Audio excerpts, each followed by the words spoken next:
Okay, so we are ready to go. Thank you very much for everyone for joining us today. This is the 52nd webinar in our Live Learn Lunch series. It's really great to have you all here again, and it's really good to recognise a number of your names from being on many of the other Live Learn Lunch webinars we've been doing over the COVID period, and it's really great to have you here again. I'm not going to say very much other than just an introduction. I hope you're all staying well and safe.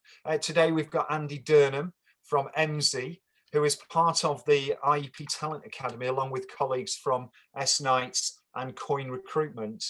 And Andy will go into a great deal more detail, but Andy works for an organisation that provides labour market intelligence, and that's a key component clearly when you're assessing what skills are required for a particular sector, and also what skills you can find in other occupational sectors.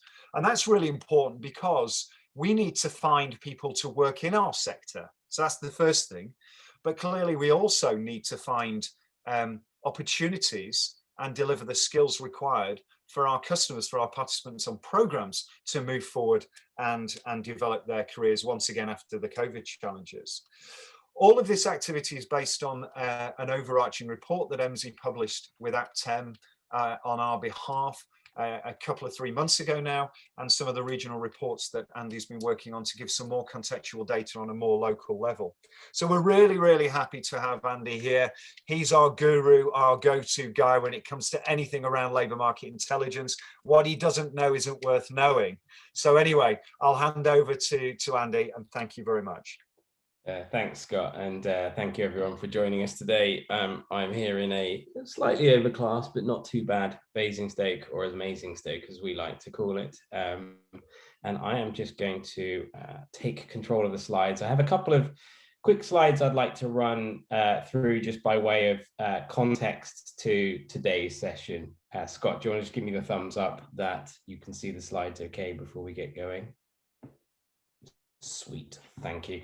Yes, so a couple of slides. I wanted to, I suppose, recap on some of that research that you may or may not have had access to around understanding the skill sets of advisors, the advisor community, and thinking about how data can drive the activity around scaling up the workforce as we face some much needed activity around helping people back into the labour market. So I think it's a good contextual framing. And so I wanted to recap that one and also share some new resources we published through IEP more recently that is regionalising that a little bit more, and just some information there. And my primary goal with this to just really help you make the most of that research that we've shared, and of course answer any questions that you might have on that as we go forward. So honoured to join you today, and as I say, my name's Andy and I'm Managing Director of an organisation called Emsi here in the UK, and as Scott mentioned, we're all about labour market information, which of course means we're the most exciting people in the world. But actually there is some cool stuff to be had, and we're very passionate about the work that we're doing. And our mission really, and our goal is so much more than just, hey, it's all about data. Really, ultimately, we want to help organisations and the individuals that they support make better decisions about the labour market. It's a very complex, fast-moving place, and often very difficult to really understand the true opportunities and the challenges without digging into good insights and data. And that's our goal, is to really bring that data to you and to others in the space so that you can be making those informed decisions. In terms of labour market data then, by way of a bit of a summary, we're pulling together data from a whole range of different sources, and our goal is to really build out that kind of holistic, integrated, joined up view. There is no silver bullet, single source of the truth, and so one of the things we work really hard on is synthesizing different data sets, ranging from official government statistics, data from Office for National Statistics and NOMIS and other sources that you may be familiar with, which gives us a good overview and background as to what the structure of economies looks like. And then supplementing that with data gleaned from big data sources, places like job posting activity, which gives us really good in-depth, detailed clues as to what hiring activity looks like, as well as professional profiles where we can get a sense of what the profile of the workforce looks like. And the labour market really works across multiple levels. You may well be familiar with thinking about the labour market in terms of industries and occupations, the types of sectors that are driving employment and the types of job roles. But ever more, as the labour market evolves and becomes more complex, it's so much more about skills as well. And so we've done a lot of work recently, and it really does underpin the research that I'll share here around really trying to illuminate the world of work at the skills level, the granular skills level as well. And we've built a skills library that is open source and available for anyone to access, to understand, that is really about trying to help create a language of skills that we can make those connections and help people make better decisions based on what employers are seeking and what skills we might need our workforce to be developing. And in terms of that data, we're working across a whole range of organizations to help with that decision making, ranging from education planners and organizations through to regional planning, economic development, so work in local government and local enterprise partnership space, and of course around the world of work, employment, re-employment, unemployment as well, and really trying to illuminate what's happening in the labour market to help point people in the right direction there. As I say, the skills dimension is really quite critical to understanding the great opportunities in the labour market, and that's the big focus here. So just a quick recap of the original research then. So this is what it looked like, and our research goals as we worked with Aptem and IEP was really about thinking about how do we equip you as a sector to scale up rapidly as new programs start to come through to respond to the unfortunate economic challenges that the COVID pandemic has brought, and think about how do we scale that workforce quickly. And so one of the clues really is actually, let's start by defining what do we mean by what a good employability advisor looks like, and the types of advisors that work in the sector, because we can't start to look for people elsewhere in the labour market if we don't really know what we're looking for. So step one was to find that skills profile.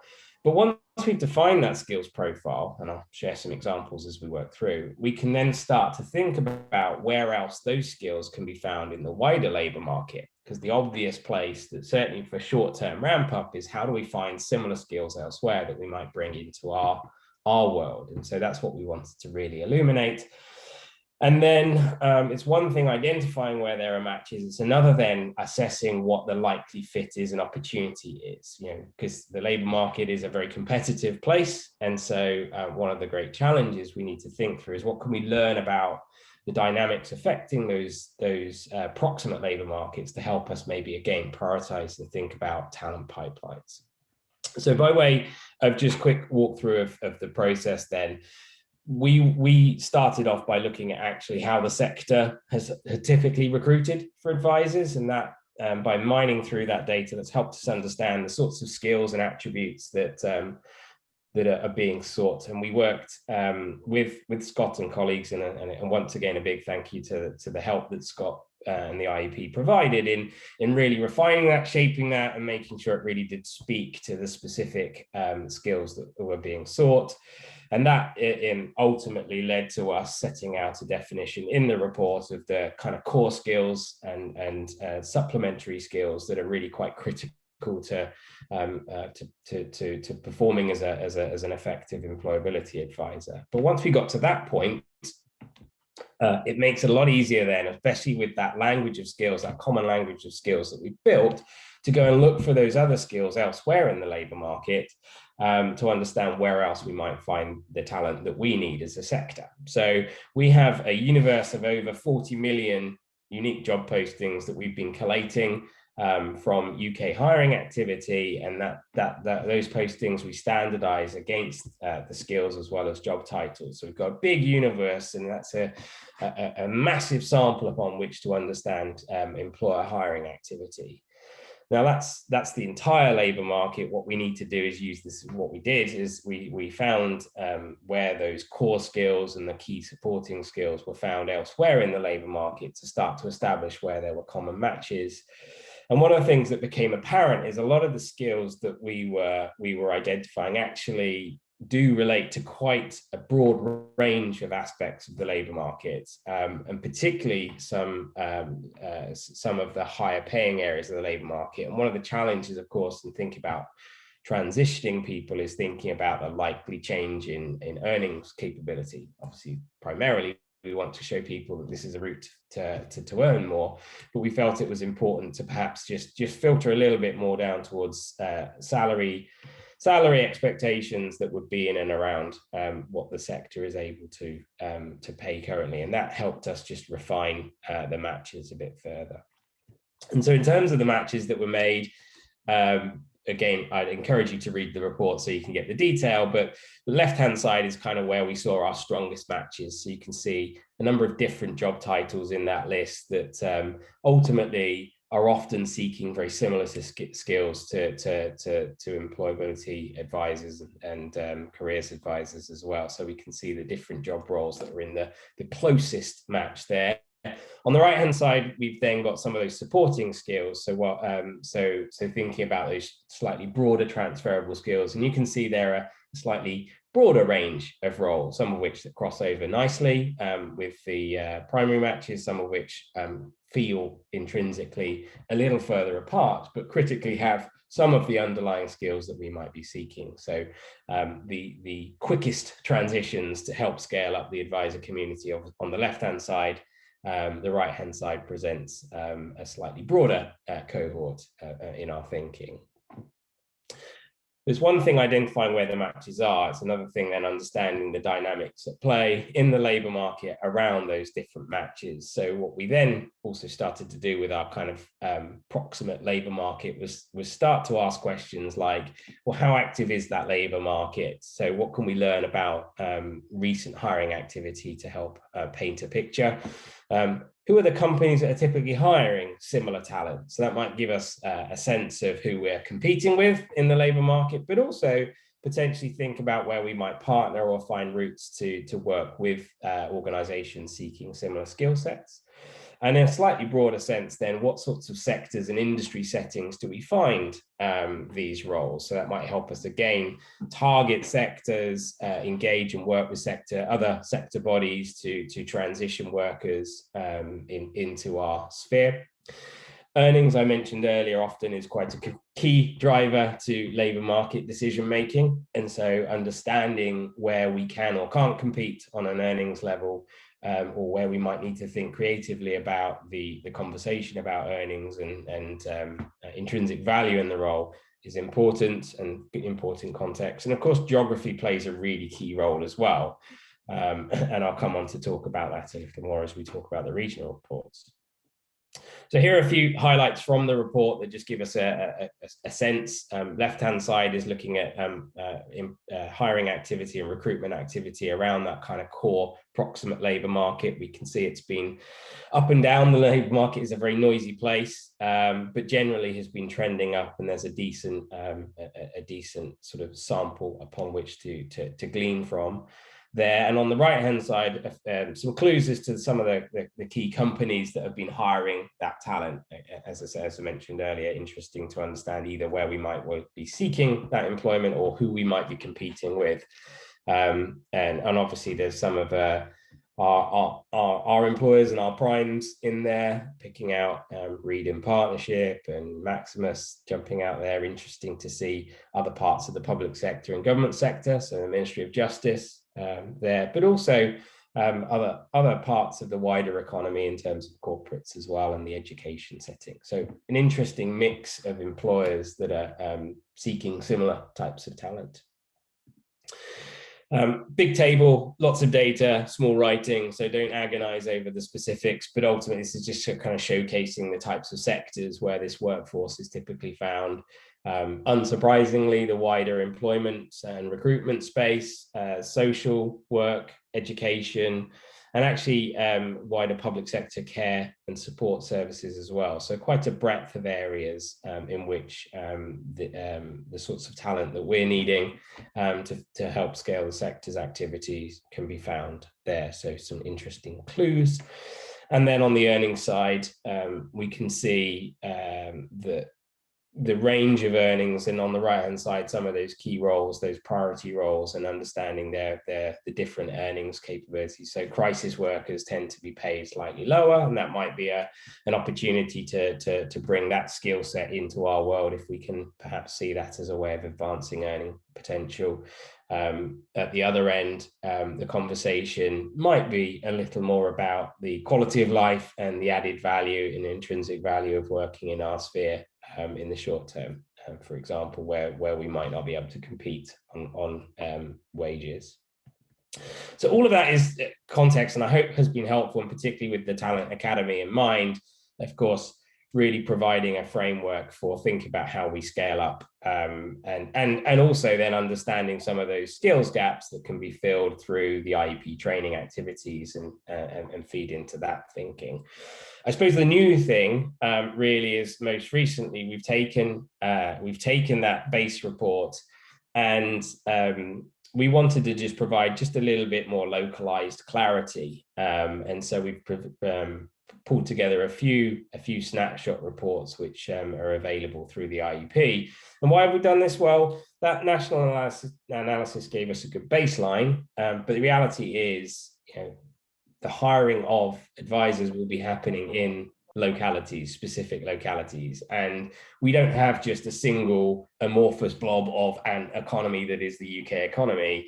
Each local area has its own different profile of workforce, labour dynamics, etc. And so we thought it would be helpful to start to lift the lid on some of those variations in relation to this work and drive some more localised action. So we pulled together, just quickly, a set of regional reports. Basically, a lot of the heavy lifting was done in the main report in terms of the definitions and identifying that match market. What we've then done is on the labour analytics side, then align that to different regions and use the 7 CAERHS regions as a way of defining different regions in the country, and pulled together a couple of quick 2-pager that then presents some of the key localized information there. And here's an example. So on the screen is the Scotland report. Again, I'm not expecting you to read it, it's tiny, but just to pull out a couple of highlights for you.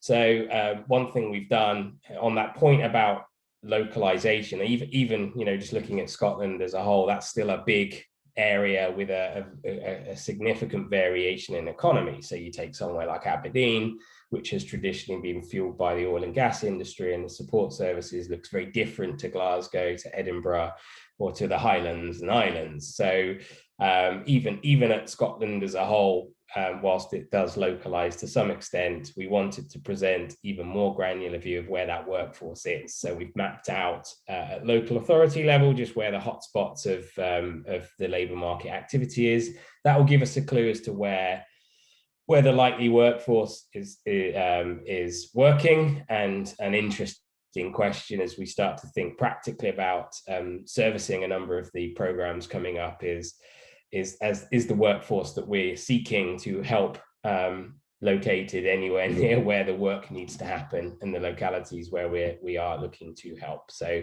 that might be giving us a few clues as to where that works well and where there might be a bit of a mismatch we need to consider and think about.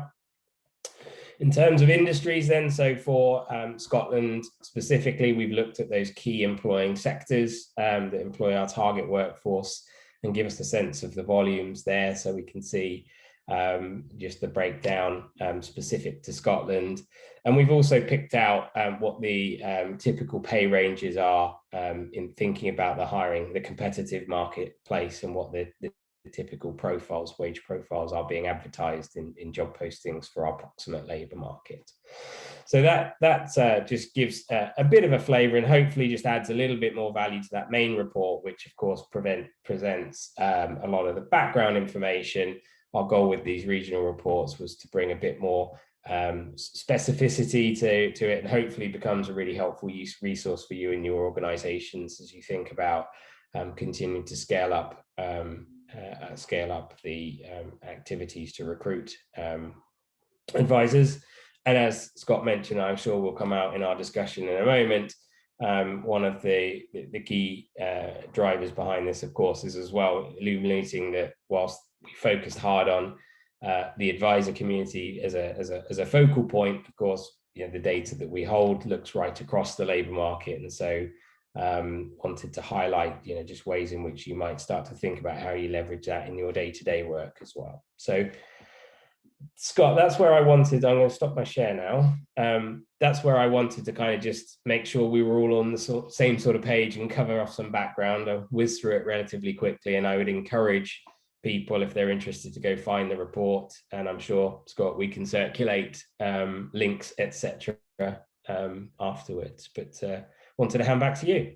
Yeah, no, thank you, Andy, for that. Really, really informative as ever. The reports, by the way, will be circulated with the recording after this session. But you can find them in the interim. I hope you have them anyway, but you can find them on the IEP website. All of them have been published through Employability Professional, the weekly newsletters. So if you haven't had one, then maybe you're not subscribed to the newsletter. So you should become subscribed, and you can go and find it on the IEP site anyway. What I'd like to do now then is the really engaging, interesting part where you get to ask Andy all the questions about everything. And what I'll ask you to do is either put your question in the chat, or please, I think I'm able to unmute you. Bear with me a second. Yeah, I think I'm able to unmute you. So if you want to come on screen with your camera and unmute yourself if you've got a question to ask Andy or myself, hopefully about labour market intelligence, that'd be useful, since that's the session. But please do. And just to get the ball rolling, I've got a question for you, Andy, if you don't mind. What are the major variations you're seeing across the different regional reports? What is it telling you? Yeah, good question. As I say, that the point of digging into localities is there are quite a few variations in the way labour markets work. So interestingly, just picking out those three dimensions that we focused on.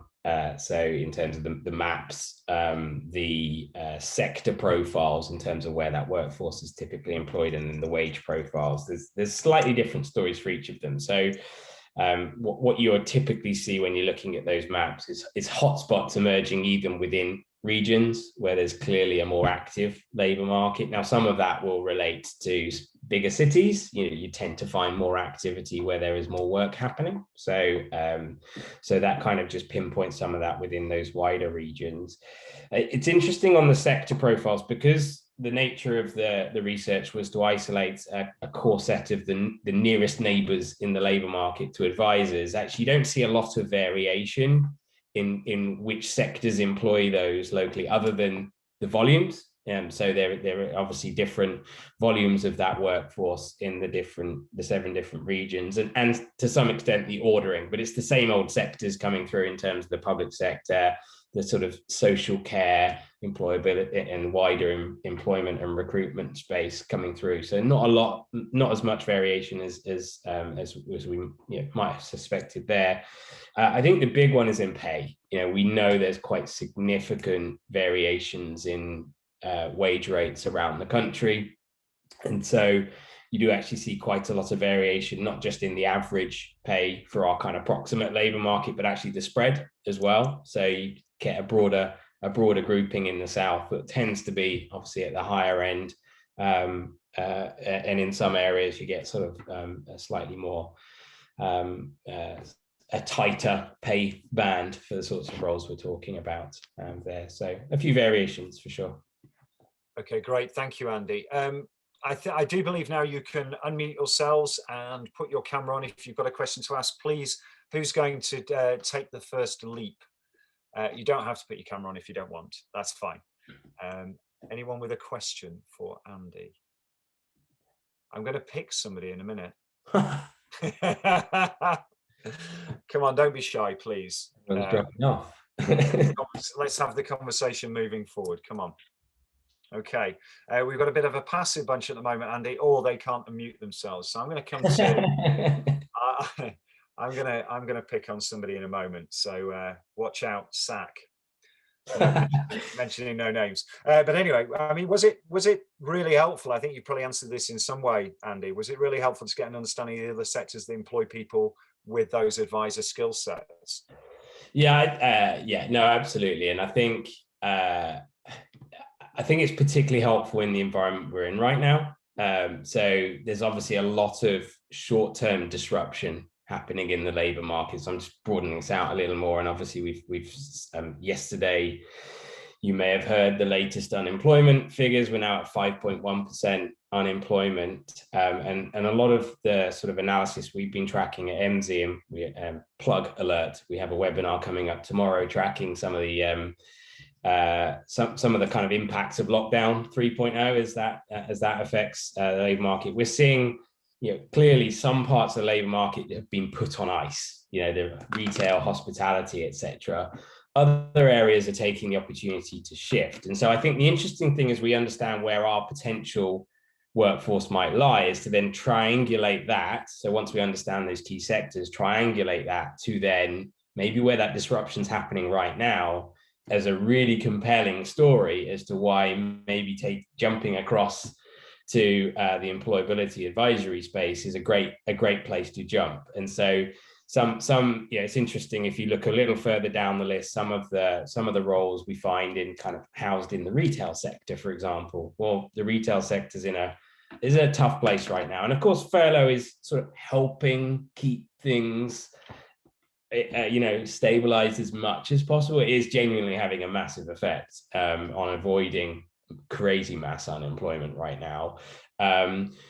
But I suspect it's a time a lot of people are thinking about their careers and where they're going and what they want, where they want to work as well. So this whole concept of commuting into London has just died overnight right now, which is having a knock-on effect. So I think for the trained eye, is really starting to look at that and think about how do we use that collectively as a sector, but individually as we think about our area to understand, well, those sectors are struggling. Maybe we can provide an olive branch and show a route to kind of some sustainable, viable, valuable employment. So I think whilst generally it's always good to know who are we competing with outside of our own sphere of influence, it's easy to think of ourselves as a sort of a self-defined area.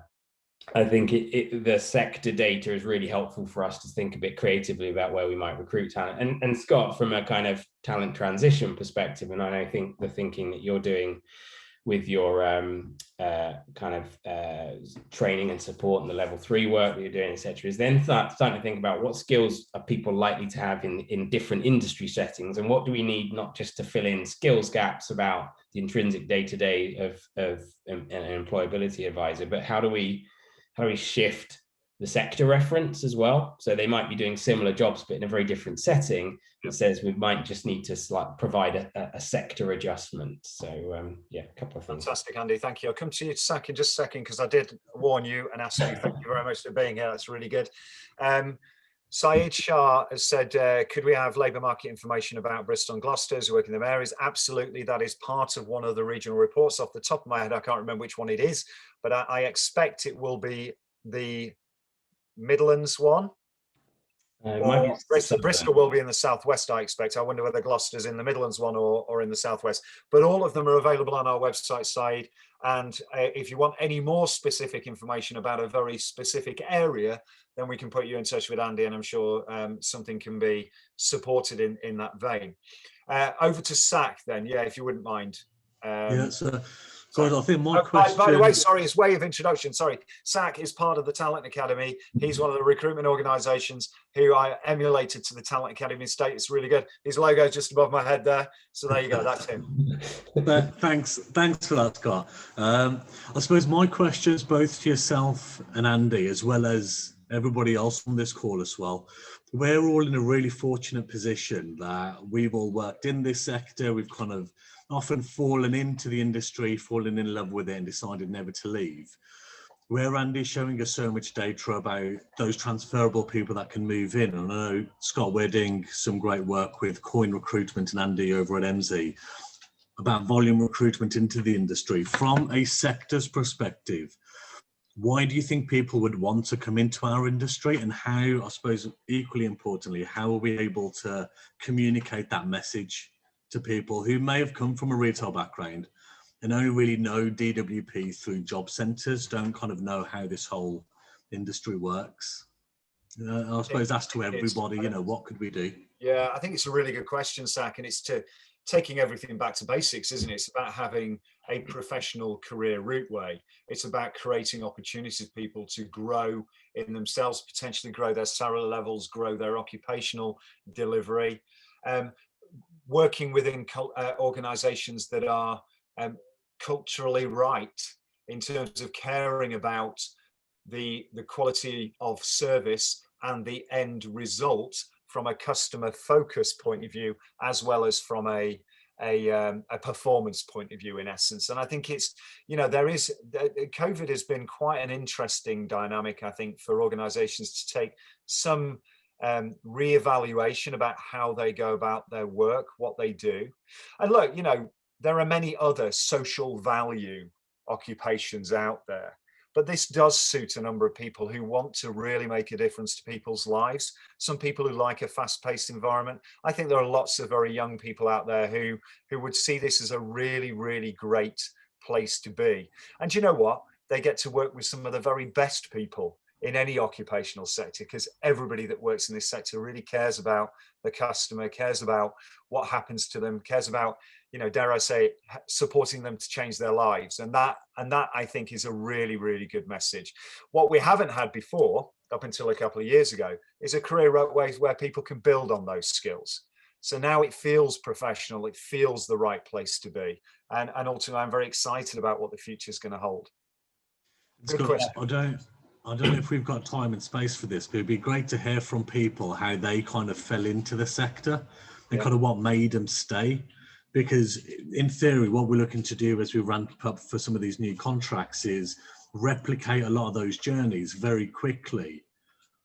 And see, you know, what kept them here, what made them come here in the first place. You know, I think that's potentially for another webinar, but I think as people come on, if they ask a question, then maybe they can answer that question really quickly. But I think it's probably for another session, because it would be absolutely fascinating. And I was just gonna say that, Scott, sorry I've interrupted there, but in order to, we could do it as another session, but what I'd also encourage people to do is pop it in the chat while we're on this session, and we can pull that information together. It would be fantastic, so please do.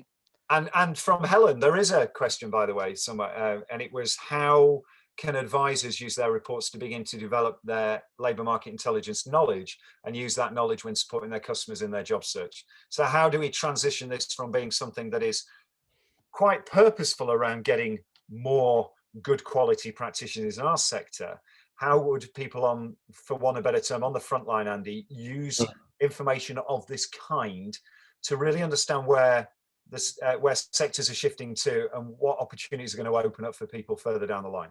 Yeah, sure. And if I might, while Zach's still got his lovely smiling face up on the screen, if I might just kind of add a little bit to what you said in response to Zach first.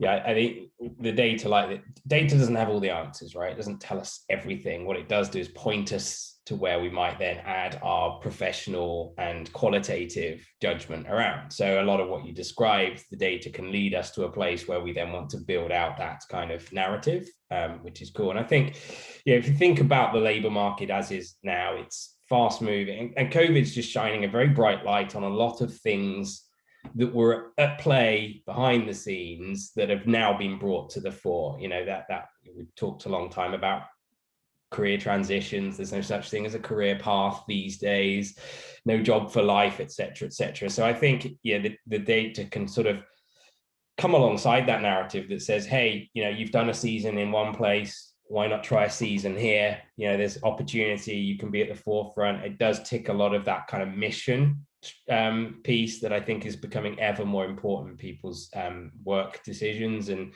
I know there's a lot of research into upcoming, you know, millennial Gen Z type communities where passion and mission are really a critical part. So I'd say there's a great opportunity to play on that alongside the opportunity. Clearly, there's massive opportunity right now for good or bad reasons. There is opportunity, but also I think, respecting the fact, and we often at Emsi actually talk a lot about, our season. We all have a season at Emsi, as an employer. We don't own our staff. People come in, they have their season, and then, very few will spend their whole work life with us. And I think that concept is used regularly. So, maybe it is a selling point that actually by being part of this, not only can we transition lots of people in, but actually you're developing skills and experiences that are highly sought in other parts of the labor market.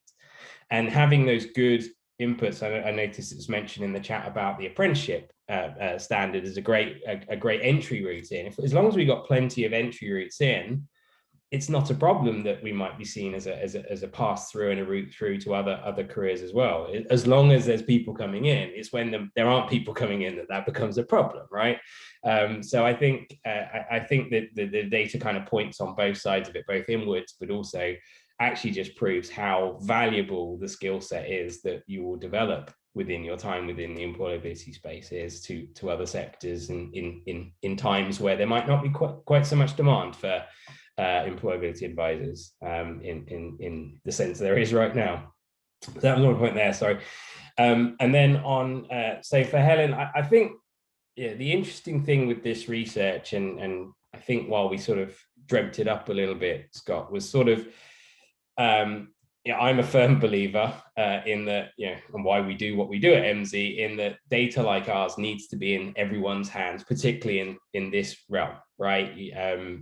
We need to empower advisors to have good knowledge, data knowledge, as well as their professional judgment, bring these things together, and you get the ultimate advisor in our view. And I think the exciting thing about using it on a real world problem right here now is almost a proof of concept to say, actually, it's not a big leap to harness a few pieces of information that can make a big difference. And so if we can bring it into a world that you guys are familiar with in your day-to-day, and think about your own personal journeys in and through the sector as well, hopefully that illuminates the fact that, well, we don't just hold data on advisors and those that are like advisors. We hold data on the whole economy, and what we're trying to do is empower you guys with our data and tools, or other services, but more importantly, to use more and more data. I'm actually just in the process of writing a paper for the journal, which I hope gets accepted. Just talking a little bit more about the fact is, the labor, again, COVID has shone a really bright light on existing challenges, which is the labor market is changing. It's always changing, and it's changing ever quicker as we move through our different industrial revolutions, and we're in that fourth industrial revolution. Think about the digital age. The pace of change between major shifts in our economy is shrinking, and the globalization. And so we just can't rely now on just sort of knowing what we knew about the economy. We need this data to illuminate the facets, and often the big shifts at the sort of industry and occupation level that are most illuminated, or the big company level, often a result of a lot of little shifts that have been happening over a long time. And that's why I think it's important that we really start to think about the labor market in skill terms, because a lot of things change, not in the job. We've had bakers since time immemorial, but what bakers do now and how they do work is very different to how it used to be. We still have bakers, probably have more than we've ever had, because we do love a good treat, but actually the productivity, the work, etc., the tools of the trade, etc., have changed. The same core ingredients, of course, but have changed. And so I think a lot of it is so complex. There's so much of it. Our skills library has 30,000 unique skill terms, and that's just sort of the tip of the iceberg. So there's a lot, it's very complex out there. If we can illuminate that as advisors and understand what skills an individual has based on their work history, if we can think about what are the skills that employers are actually seeking, I think we've got a better opportunity to make actually stronger connections, not be afraid of the change. But actually a lot of people have the skills that are needed, they just don't know it. or we haven't put them together in the right way, or there are intrinsic personal skills gaps that are the defining factor as to why someone can't make that transition into a different career area. And so that's where you can't be the expert in everything, and that's where I think data needs to come in more. So that's what I'm trying to champion and evangelize and indoctrinate, some may say, around, which is, data is a tool to help us as professionals. There's still that professional judgment, understanding the individual and the person, and reading the runes, etc. But I think data has to play an ever bigger role in the day-to-day, as much as it does in recruitment, more and more so. I think you're absolutely right, Andy, and it's fascinating, isn't it? I mean, there's one, you talk about how COVID, in essence, has changed everything and really brought this skills analysis and the need for understanding what those core skills are that enable somebody to practice in a particular area, whether that be retail or employment advice or health and social care, wherever it is. And it reminds me of something we started to work on a little bit, the career challenge element. So there's, just for those people who don't know, and I don't want to go into too much detail here, but there's an organization called Nesta that have created this functional tool that enables people to see what occupation they're at the moment and where they can potentially utilize those skill sets in a different related occupation. Well, that was built as a response to the onset of AI and the challenges that fourth industrial revolution and all the things are gonna find. It is just as useful in a COVID related challenge, but COVID didn't exist when that development of that was happening. So it has changed everything in terms of the ability for us to understand people's inherent skills and how we can develop through learning and development the skills they need to be able to be successful in other areas. By the way, some really, really good stuff on the chat here about people coming into the sector. So thank you for Helen for that happening. I hope, I was just looking at Pamela and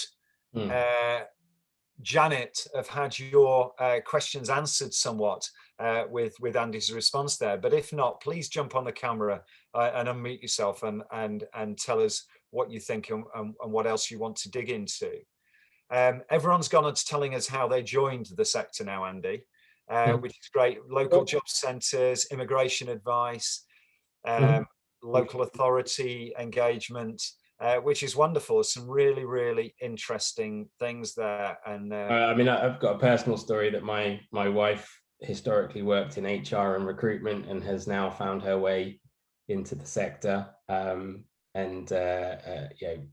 Just thinking about points in life, changing priorities and motivations and drivers, etc. So it's interesting here. Can I come back on Pamela and Janet, because I think I might have part answered, but I think they raise an interesting question around the whole future gazing challenge, because as I had mentioned, the world is changing rather rapidly, and we're bombarded with tales of 20% of jobs in 20 years time have not been invented yet, and who knew a YouTuber was a job 10 years ago type thing, and my kids all want to be YouTubers. There we go. But it is an interesting conundrum, and it's something we think about a lot, and there's probably two answers to it. Thinking from a data perspective, no one's yet successful's worked out the future. No one saw COVID coming, did they? And so on and so forth. It's a bit of a mug's game trying to agonize over really knowing everything about everything, and of course you guys know that. I think from a data perspective, there's a couple of things I would bring to it. We do, from our side, we do build employment projections, and I've distinguished between projections and forecasts. So projections are trend based, so we use historic trends to kind of understand how local labour markets are evolving over time and project forward based on those trends. Forecasts, which you don't see a lot of in the labour market space, are often where assumptions are built in about what future events might change the landscape of the world of work, and often tend to be kind of focused around particular events or challenges or industries or what have you. But either way, we try and build that to get a sense of direction of travel. But one of the important things, I think, coming on to my second point, is that need to just keep current, in the sense that the history is always changing as time passes by. And so from our point of view, we're always evolving those projections based on what's happening and has been happening recently. And as things change in different ways, that will influence it. So there's a sense of sort of relatively short-term near-sighting in that respect. But thinking very long term about maybe, you know, and this is often discussed in the education world that we're working around, you know, young people today, what might the labour market look like in 10 years' time when they're actually entering it? It's very difficult to tell, even with that kind of projection approach. And so I think one of the things I'm trying to champion is also thinking about the fact that we shouldn't really agonize over trying to get the perfect view of what the end point might be. And to the point about some of that skills transferability, etc., is actually start to think about career thinking in steps, and it being an ongoing evolution throughout someone's working life that we might, as individuals, maybe need to take more responsibility for, as well as those advising. And so thinking about this becoming, and the same topic comes up in kind of thinking about lifelong learning, the fact that, you know, at the moment a lot of people are agonizing over what degree to study in the hope that that sets me up for a lifelong career, when actually we know that that's probably not going to be the case. So it's what's right for now, and then making sure that we keep things current as we go. And I think data has a role to play in of course, keeping us just abreast of what's happening and how that's evolving, so that we can advise accordingly. So I'd try and urge people not to agonize over what the economy of 10 years time might look like, because I imagine China or somewhere else will have a lot to say about that and make big changes, or Google or Facebook or whoever. It's just forever in changing, and we need to probably be better at keeping abreast of what's happening in the near term. Thanks, Andy. That's really helpful, and hopefully that now has answered Pamela and Janet's question. Some really fascinating things coming in about where people started. I'm with Pamela on this. I genuinely believe that this is absolutely fundamentally a vocation. I think the challenge that we've had over the years is part due to non-regulation, part due to low-level expectation in employability. It's just not been recognized as a profession, and that has changed and is changing every day at this moment in time. But I'm absolutely with her. You know, having the opportunity to progress a career in an environment that is very vocational and of the ilk that we all work in and want to work in, rather than going to university, having those vocational routes to go through, I think is really important. As I say, for the first time ever, there is now a career pathway, albeit at level 2, 3 and 4, and building from there. There's an opportunity for people to progress through their careers within an employability focused role, and I think that is really quite exciting. From that brings general public and government recognition. From that brings pride and commitment to an occupation. From that brings real opportunity. And the thing that's really changed, I think, over the last year for me is that DWP, commissioners, government and providers within the sector are all investing heavily and working very hard to make sure that they get the right people in, and that they protect and support those individuals and the practitioners they already have to learn and develop and to be the best they can be, which is, strangely enough, the mission statement of the IEP. So, you know, it works really, really well. So thank you very much for all of you and your comments of how you came into this sector. Any more questions for Andy? Because we don't have him ever so often, so it's really useful to have that. Few, they say. If not, I'll wait for questions. I'll tell you how I came into the sector, which not many people know about. I was in the military. I worked as a journalist for my sins, and I came to a point in my life, quite young, that I didn't know what I was going to do, and I approached the job centre and said, what can you do with me? And they said, nothing, because you're not signed on, can't get any support. And I said, well, that's ridiculous. I don't need your support. I just need to do something really effective. In the end, I signed on to a government program, which was community action back in the day. And I went to write newsletters for a substantive deliverer of services in the sector. And within 2 weeks, I was hired as a project manager. I was running projects with unemployed people on conservation areas and painting, decorating and buildings. I knew nothing about conservation. I knew nothing about painting and decorating. But the guys were great, the people we worked with and the people we helped to support.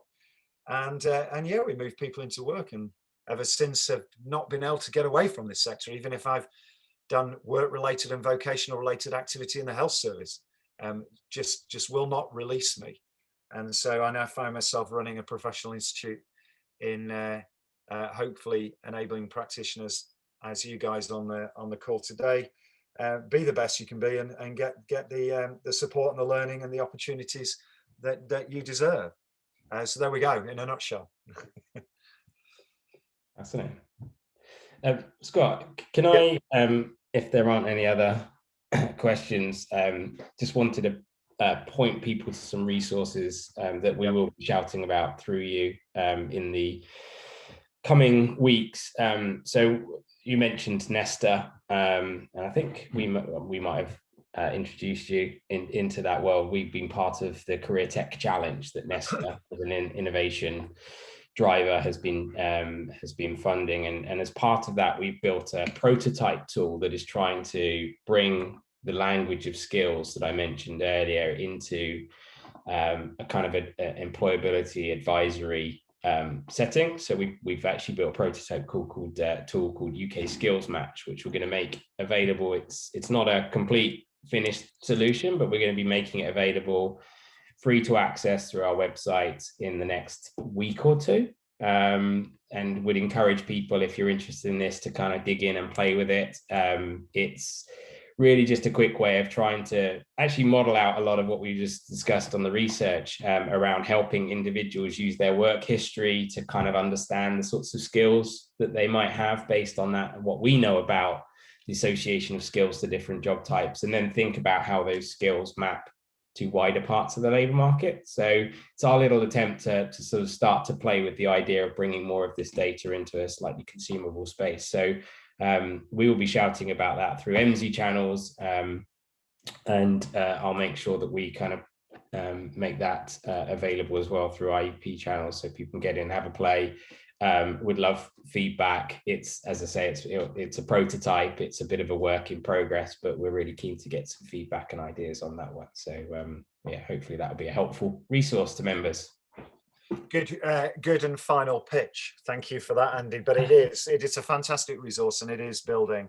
And look, you know, there's not going to be a single piece of technology that gives everybody the answers you need, but actually with some human intellect and some understanding of the local environment and an understanding of your customer base and your caseload, then, you know, all of those things come together to provide for a decent strategic response to enabling somebody to move back to work. So, you know, use all the tools within your toolkit and make sure we get the best possible outcomes for all these people. I mean, I read the other day, I believe this is true, that Restart will support 1 million people.